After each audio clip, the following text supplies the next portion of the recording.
Russian President Putin recently mentioned the war in Ukraine, the possibility of using nuclear weapons, conflict with the West, relations with China, and even the issue of succession.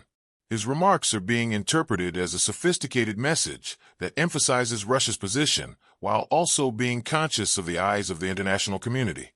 On the 4th, President Putin revealed his position for the first time on the possibility of using nuclear weapons against Ukraine. In an interview with Russian state broadcaster, he said, "There has been no need for that yet, and I hope there will be no such need in the future."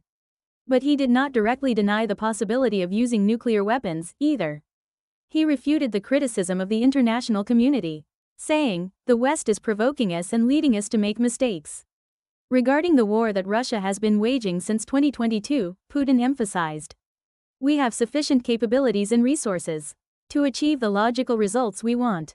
This statement is in stark contrast to Western media reports that Russia is struggling on the front lines. When asked about the possibility of reconciliation with Ukrainians, he left room for reconciliation, saying, "Despite the tragedy, it is ultimately a matter of time." However, it seems to suggest a long-term Russian strategy, rather than a realistic context.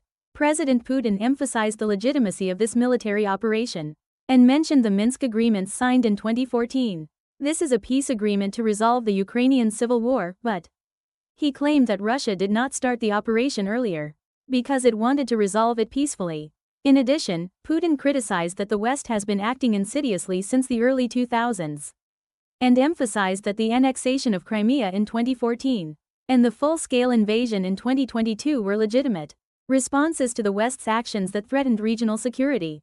The interview also mentioned strategic relations with China. President Putin assessed that China and Russia are strategically strengthening global stability, and the national interests of the two countries are largely aligned.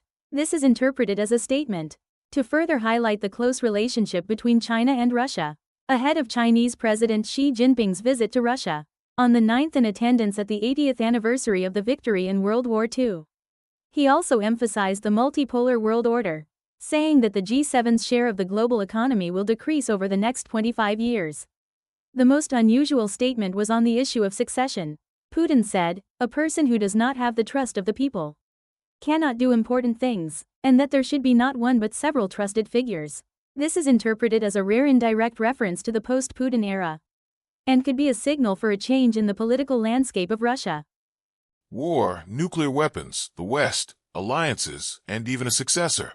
President Putin's remarks were a message that simultaneously gauged the international situation and Russia's direction.